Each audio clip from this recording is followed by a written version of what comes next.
to now invite Premier David Eby to the podium for today's announcement. Nice to see you. Nice to see you.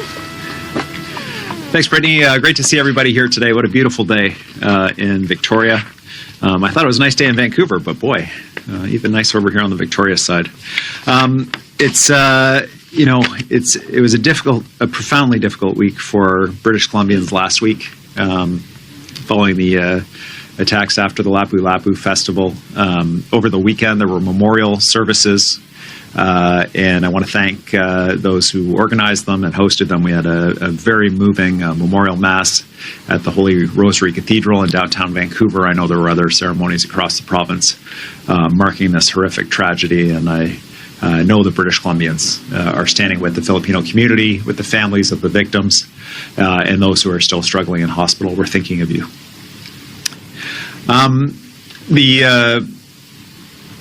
The President of the U.S. has been active again, threatening Canadian sovereignty, casting shadows and doubts on the election of our Prime Minister, Prime Minister Carney, threatening major industries, including our film industry. Ludicrous suggestions all, and yet he continues. Now more than ever, we have to ensure that we are using our economic advantages that we have here in British Columbia to support a Canadian-wide project to ensure that our country can stand on our own 2 feet, reduce our reliance on the United States. Now, we don't want to do that at any cost. We want to do that in a way that protects our Canadian values as well, ensuring that we're protecting our environment for future generations, ensuring that we're doing this in a sustainable way and in a way that will grow prosperity for future generations, not take it away. Which is why I'm so proud of the work that's being done in this province under Minister Dix, under BC Hydro, in terms of leading the way on clean energy for British Columbians and for Canadians. We have a generational opportunity here to be a clean energy superpower, to contribute to the vision of Canada as an energy superpower in our own way here in British Columbia, while protecting our province, but also our planet from pollution, ensuring that we're using our clean electricity to build. Now, I think there are many British Columbians looking around at infrastructure in our province who see that we have been living on infrastructure built by our grandparents for too long. Well, we're waiting. Whether it's roads and sewers or highways or train tracks or you name it, we need to modernize. We need to ensure that we're building infrastructure for the next generation. And the good news about that is it means jobs, it means economic security, and it means sovereignty for British Columbia and for Canada. You'll have seen that we introduced new legislation to enable us to do this building faster for public projects like schools and hospitals that our communities need, for private projects that drive jobs in our province at this time of crisis and pressure put on us by the President of the United States.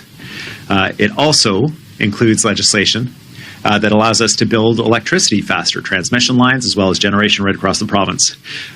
We recently launched BC Hydro's first call for power in 15 years. There are 9 wind and 1 solar project that have been approved under that call for power. That's enough to power 500,000 homes. It represents $6 billion in private capital spending. It reflects 2,000 jobs a year during construction. 8 of the projects have majority First Nations ownership. And that means $3 billion in assets owned by First Nations.